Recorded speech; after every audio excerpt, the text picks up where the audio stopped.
Hola, buenas tardes, ¿cómo está? Buen domingo. Acá estamos de nuevo. Y en algo que no sé si usted se esperaba como tema de la radio, pero bueno, de nosotros puede esperar cualquier cosa.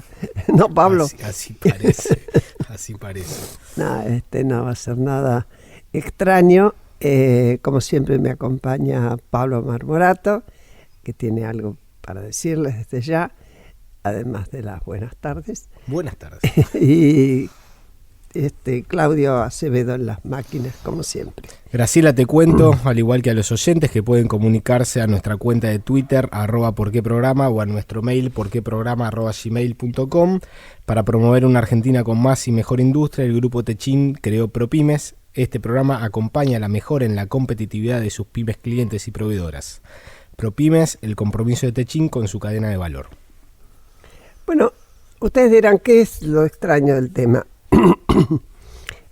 Se cumplen años se cumple aniversario de la caída del muro de Berlín. Algunos dijimos alguna vez al poco tiempo de caminar, festejamos la caída del muro y se nos cayó de los dos lados. Nos pegó, se quedó sin equilibrios el mundo. Después se restablecieron, porque además esas cuestiones de se quedó sin equilibrios definitivos suele ser temporal. Después te aparece una China, te aparecen otros países, otras situaciones de tensiones. Hoy, por ejemplo, vemos a Trump y Putin de lo más amigos, y en cambio el conflicto que va y que viene, que tironea y no tironea, es con China, de parte de Estados Unidos, y una eurozona donde ya no saben en Europa si quieren el Brexit, Inglaterra, o prefieren que se quede afuera, con todo el desastre que produjo en la relación el Brexit, y el Brexit no Brexit todavía, ¿no? Por eso nada es para siempre, pero nos cuesta entenderlo porque nuestra vida es finita. Y entonces creemos que todo va a pasar en los años que nos toca vivir y que estemos lúcidos, ¿no? Yo ya tengo un montón y por suerte todavía estoy lúcida. Por favor, avísenme cuando vea que meto mucho la pata. Y he visto tantos cambios que ya no me asombra nada, o muy pocas cosas. Para hablar de lo que fue la precaída del muro, no se olviden, les recordamos que el muro estuvo desde el 61 construido para evitar que pasara la gente del este al oeste en Alemania, y se tiró abajo en el 89. 9 de noviembre del 89. Así es. Hemos invitado para eso, junto con Pablo, a Ricardo López Gotting. Ricardo es doctor en historia, es escritor, es profesor universitario, director de museos y preservación patrimonial de la provincia de Buenos Aires actualmente. Y Martín Baña es doctor en historia, es investigador del CONICET y profesor adjunto a cargo de la Cátedra de Historia de Rusia en la Facultad de Filosofía y Letras es decir, en la UBA. Ambos nos van a contar cuáles fueron sus propias apreciaciones, qué cosas estudiaron, qué cosas discutieron y saben de este tema. Gracias por venir. Gracias, Ricardo. Gracias, Martín. Empieza el que quiera. Acá es una charla de café, así que se pueden preguntar entre ustedes también cuál periodistas. ¿Quién toma la batuta? Martín. Bueno, buenas tardes. Gracias, Graciela, Pablo, por la invitación. Y bueno, en principio siempre las efemérides redondas sirven para reflexionar y para llamar la atención sobre eventos del pasado. Pasó hace 2 años con el centenario de la Revolución Rusa, ¿no? Que se cumplieron los 100 años, y fue un momento de reflexión, yo creo que más en otros lugares del mundo que en la propia Rusia, ¿no? Por el significado que ha tenido la revolución. Y los 30 años de la caída del muro, bueno, en un punto se relaciona, está estrechamente vinculado con la Revolución Rusa y con lo que surgió posteriormente de la Revolución Rusa, ¿no? Yo creo que en principio, bueno, más allá de las cuestiones específicas de lo que fue el muro, la construcción, demás. Una cuestión que me parece que es fundamental es que no se puede entender al muro entendiendo o viendo lo que sucedía únicamente en Alemania. ¿Por qué no hablamos un poquito del muro? Porque entre nosotros damos por sentado que sabemos todos. Pero no siempre el oyente, porque la gente es más joven, porque no tiene la atención puesta en todo eso. ¿Podríamos explicar un poquito por qué apareció el muro? Sí, claro, y de hecho está muy bien lo que decís, Graciela, porque a mí me toca son unos de los primeros recuerdos que tengo por una cuestión generacional, cuando empiezo a ver noticias y demás. El muro y la disolución de la Unión Soviética fue como el evento de la infancia y adolescencia. Y tardé muchos años en entender cómo era que había un muro, ¿no?, que dividía a dos países o a una ciudad. Entonces, en 1961, como bien vos decías, se construye en la ciudad de Berlín, que había quedado después de la Segunda Guerra Mundial bajo la jurisdicción, la administración de 4 países, ¿no? Estados Unidos, Francia, Inglaterra y la Unión Soviética. La parte occidental había quedado dividida entre los países occidentales, y la parte del este había quedado bajo la administración de la Unión Soviética. Para que quede claro, ¿la parte del este era la más rica o la más pobre? Bueno, en términos de... Hay que tener en cuenta que luego de la Segunda Guerra Mundial Alemania queda prácticamente destruida, como incluso la propia Unión Soviética, ¿no? De modo que hay que iniciar un proceso de reconstrucción. Menos algunas industrias que aparentemente fueron cuidadas. Claro, pero lo que va a hacer la Unión Soviética es transportar tecnología e industrias para su propio territorio, ¿no? Entonces ahí va a haber que comenzar un proceso de reconstrucción en donde los países occidentales y la propia Unión Soviética también va a jugar un rol muy significativo, pero al no poder resolver la cuestión alemana, ¿no?, que Stalin al principio, por ejemplo, proponía una unificación, pero neutral, ¿no?, donde Alemania, si no interfería en los asuntos internacionales, no habría ningún problema. Finalmente se termina resolviendo esa división, ¿no?, entre la Alemania federal, la Alemania democrática. El problema va a ser Berlín, porque Berlín es una ciudad que va a quedar dividida, pero dentro de lo que es Alemania del Este, ¿no? Claro. Entonces ahí zona soviética, digamos. Claro, pero al mismo tiempo la ciudad de Berlín estaba dividida en 4 administraciones, ¿no? Y corregime, Ricardo, si me equivoco. Pero entonces ahí lo que empiezan a ver los soviéticos es que hay una fuga bastante significativa de intelectuales, de ingenieros, de médicos y demás. Y entonces se decide la construcción de un muro, ¿no?, que aísle a la ciudad. Estamos hablando de un muro de cerca de 200 kilómetros, ¿no? Y lo más importante y lo más significativo, más que el muro en sí mismo, creo que es lo que ellos llamaban la frontera intraalemana, ¿no?, que eran más de 1.400 kilómetros, no de muro, pero sí de una división con alambres de púas y demás, que eso marcaba la distinción entre los dos países. A ver, ahora, Martín, sí. Por lo que yo recuerdo, y por favor, Ricardo. Sí. Por su lado, Estados Unidos había largado una agresivísima campaña para el crecimiento, el Plan Marshall para Europa, etcétera, y exportaba hacia Europa, incluyendo Alemania del Oeste, Alemania Federal, toda la tecnología que podía y las cuestiones para levantar la economía de Europa. Por un lado, porque la estaba ocupando y le convenía que Europa le comprara, pero además también porque era la forma de contrarrestar la influencia del comunismo.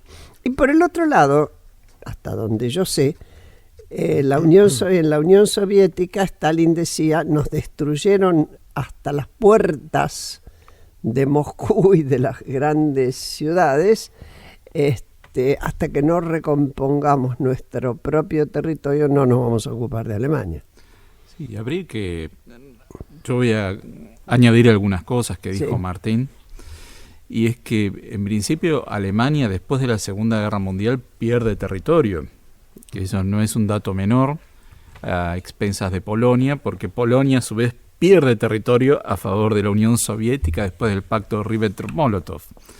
Entonces, lo que hoy es Polonia absorbe la región de Silesia, Prusia. Son 6 millones de alemanes que son deportados a Alemania después de la guerra. Lo mismo que 3 millones de alemanes en Checoslovaquia son deportados a Alemania después de 1945.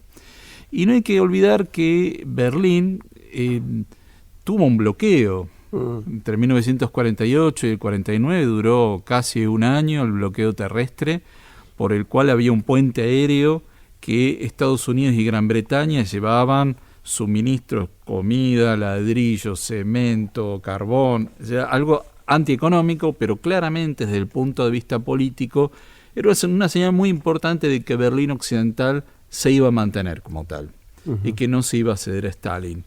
Y ahí en esas circunstancias es que se crea la República Federal Alemana, la República Democrática Alemana, la OTAN, ¿no? Todo en 1949. Claro. Y el detonante de ese bloqueo fue la unificación monetaria de las 3 zonas occidentales de Gran Bretaña, Estados Unidos y Francia, con el Deutsche Mark, con el marco alemán. Entonces, eso, fue toda una escalada de situaciones que llevó a esa situación insular de Berlín Occidental dentro de lo que se llamaba la República Democrática Alemana. Como bien decía Martín, había puestos fronterizos, pero la gente hacía todo lo posible para escapar. Claro. Y entonces Khrushchev, yo creo que también Nikita Khrushchev aprovechó que Kennedy era un presidente nuevo. Yo creo que pensó que era un presidente débil, que no iba a tener la capacidad de reacción, y en agosto del 61 se hace el muro de Berlín. Con lo cual, en realidad, lo que crea es un símbolo de la Guerra Fría, sin buscarlo. Crea un símbolo muy poderoso para Occidente de lo que era la Guerra Fría. Qué poderosos son los símbolos en la historia, ¿no es cierto? Y en la política. Sí, de hecho sirvió, como decía Ricardo, el muro de Berlín sirvió más simbólicamente, materialmente tuvo sus resultados, porque bueno, de alguna manera evitó esta fuga, evitó también el intercambio de divisa y demás. Metía miedo, va. Pero simbólicamente, ¿no?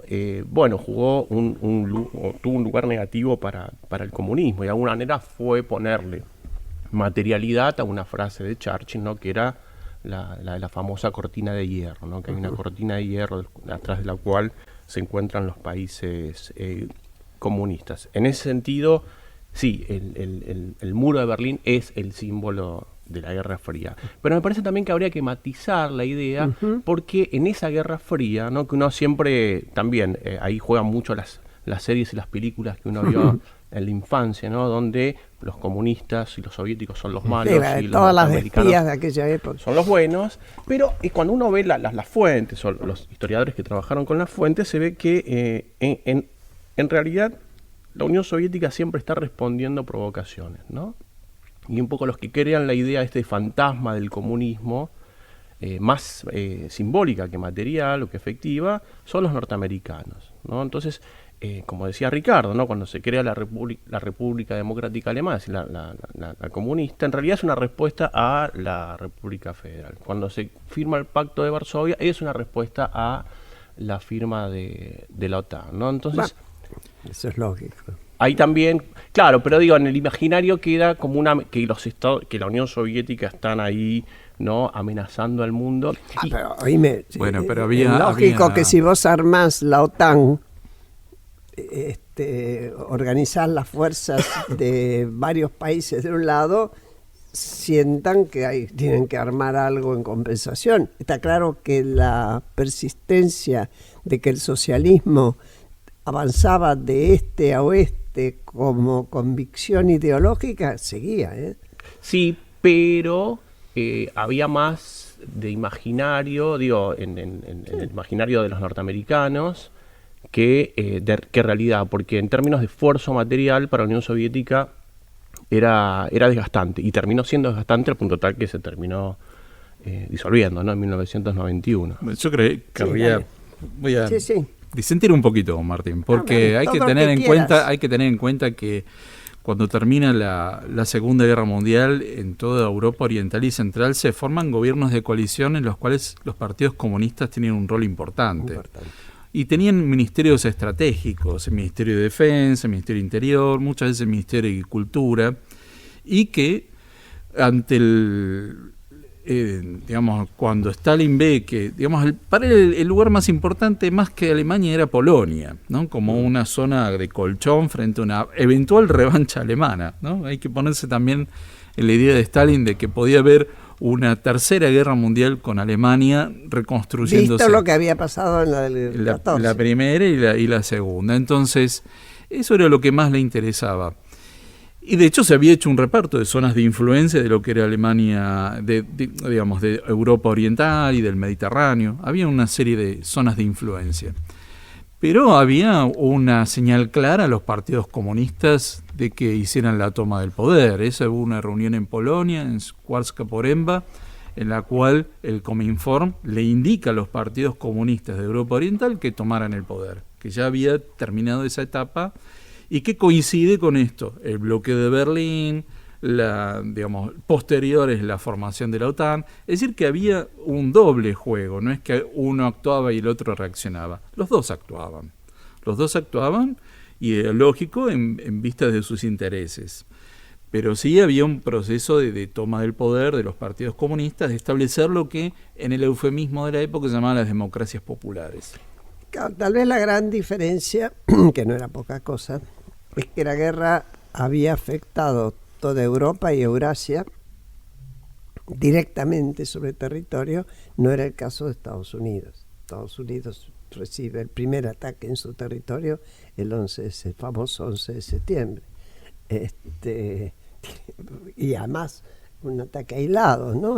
No fue tierra arrasada como fue la propia Unión Soviética en su momento, lo que es Rusia actualmente de nuevo, y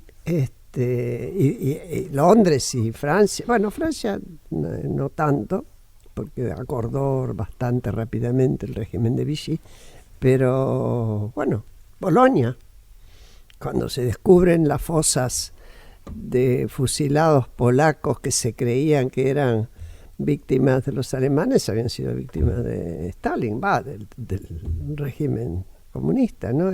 Polonia sufrió muchísimo. Fue el primer lugar Es decir, teníamos una América del Norte que había luchado y había perdido vidas y todo demás, pero no lo habían tocado territorialmente y que esperaba ganar de esa guerra, sacar ventajas económicas. Eso, sí, claramente. Sin duda. Y no, de hecho el mayor esfuerzo lo hace la Unión Soviética en términos materiales y de vidas humanas, de más de 20 millones de muertos. Y bueno, Estados Unidos que entra relativamente tarde en la guerra, ¿no? Sí. Cuando ya estaba. Y el esfuerzo lo hace la Unión Soviética, son los que liberan Auschwitz, son los que llegan a Berlín. Y bueno, un poco retomando lo que decía Ricardo, lo que busca Stalin es un poco continuar con una lógica geopolítica que incluso ya se puede remontar al zarismo, ¿no? Que es mantener, digamos, Rusia era un imperio, por lo menos hasta 1917 era un imperio terrestre, ¿no? A diferencia de Inglaterra o de Francia, que no había tenido una expansión ultramarina. Y era mantener como una zona de influencia, una línea roja, que es un poco la lógica, si se quiere, que mantiene Putin actualmente, ¿no? Que hay territorios en donde Rusia tiene influencia y en donde no permite la intervención de la OTAN ni ninguna otra que decíamos, potencia. Fuera de micrófono, hace un ratito, lo similar en cuanto a lo simbólico entre el zarismo y... Porque esto venía desde los zares, no es un invento de los soviets. No, las líneas geopolíticas de Putin, Rusia, ¿no? Continuaron con la Unión Soviética, claramente. De hecho, son las mismas zonas de influencia, la misma preocupación por el Mar Negro, claro. desde el imperio zarista que llega al Mar Negro, luego que se quiere proyectar a los estrechos hacia el Mar Mediterráneo. Lo mismo lo vamos a ver con el estalinismo. De hecho, hace la deportación de los tátaros de Crimea para rusificar la península. Y bueno, y hoy en 2014 con la anexión de Crimea por parte de la Rusia de Putin, ¿no? Entonces hay una continuidad de los mismos temas geopolíticos más allá del andamiaje ideológico. ¿Cuáles fueron las consecuencias para la población en sí, de un lado y del otro lado del muro, más allá de las familias partidas y el drama que eso conlleva, pero en cuanto a la evolución de las condiciones de vida de un lado y del otro? Bueno, ahí es muy interesante el hecho de que Alemania era el único país partido, ¿no? Entonces ahí se puede ver más claramente la diferencia entre los alemanes de Occidente y de Oriente. No es el mismo caso que tenés no había una Polonia occidental y una oriental, una Checoslovaquia occidental y otra oriental. Y claramente esos 40 años de división habían marcado diferentes actitudes, costumbres y digamos, había mucha fantasía también en lo que era Europa oriental sobre lo que iba a significar la democracia y la economía de mercado. Yo estudié mucho más el tema de Checoslovaquia y ahí la gente no entendía por qué las empresas quebraban, por ejemplo, por qué había inflación, por qué ahora había robos. Bye bye Lenin, ¿se acuerdan? Goodbye Lenin, sí. Goodbye Lenin. Claro, entonces no entendían por qué pasan estas cosas si antes no pasaban. Entonces, ¿y por qué tengo ahora que trabajar más? Y digamos, había una costumbre muy arraigada de hago que trabajo, hago que creo, hago que voto. Claro, cuando se reunifican las dos Alemanias, eso se nota mucho más, porque pasan a ser parte de un mismo país. Si hoy se reunificaran las dos Coreas, sería un problema enorme, enorme. Yo creo que hoy no sería negocio para Corea del Sur reunificarse con Corea del Norte. Bueno, esa era una pregunta que acá se hacía en ámbitos políticos, ¿no? ¿Es negocio para Alemania del Oeste unificarse con Alemania del Este? Yo me acuerdo de esas preguntas acá. Me imagino allá. Sí, y si bien la Alemania Oriental era de los más desarrollados dentro del bloque oriental, sin embargo había una diferencia bastante clara, no solo en infraestructura, porque eso, digamos, yo viví en los años 90 en Europa Central y vi cómo se hizo toda la modernización de infraestructura, pero más allá de eso eran las actitudes, los comportamientos.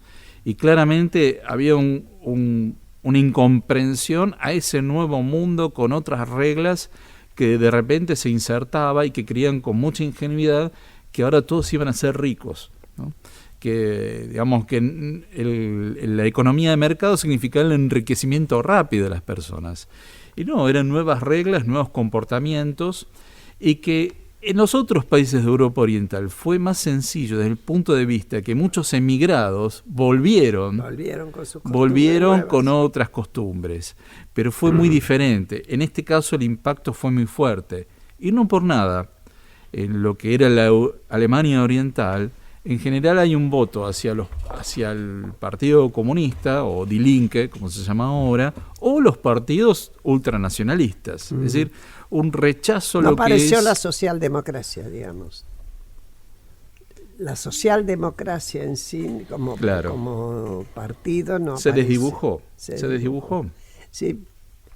No, bueno, y un poco agregando a lo que decía Ricardo, eso se ve claramente y quizás con más fuerza todavía en la Rusia postsoviética, donde la entrada del capitalismo fue una entrada brutal y casi de barbarie, ¿no? Entonces, ¿de barbarie en qué sentido? En el sentido de que supuso para una población que estaba acostumbrada al acceso a determinados bienes y servicios mínimos, ¿no? con dificultades, pero que tenía asegurado salud, educación y demás, de repente significó una privatización muy rápida a precios irrisorios de las principales empresas e industrias de la Unión Soviética, y acompañado de desempleo, inflación, vaporización de las condiciones de vida y demás. Por eso, digamos, hoy, en la actualidad, en Rusia, hay un desprestigio tanto del comunismo, vamos, por propia experiencia, pero también del propio capitalismo, ¿no? Porque la entrada del capitalismo, para aquellos que no la habían vivido, significó eso, en la mayoría de los casos. Hubo otros que se beneficiaron, pero fueron los más pocos. Menos. ¿no? Exacto. Bueno, en el capitalismo suele ocurrir. Exacto, claro, pero ahí la nomenclatura se reconvierte también. Sí, claramente. Porque era gente que, digamos, eran antiguos miembros del partido que se reconvierten Y claro, ya tenían toda una estructura armada de el contactos, know-how. Poder judicial, la policía, ya tenían una forma de vida establecida y obviamente se privatizan a ellos mismos. Eso es lo que pasó en muchos países de Europa Oriental. Y también, y es muy interesante señalar que también es muy importante a qué pasado remitirse. Porque... Podemos dejarlo aquí. Sí. Vamos a una tanda. Bueno. Y tu y te explayas. propuesta es, vamos a ver a qué pasado nos remitimos. ¿Ok?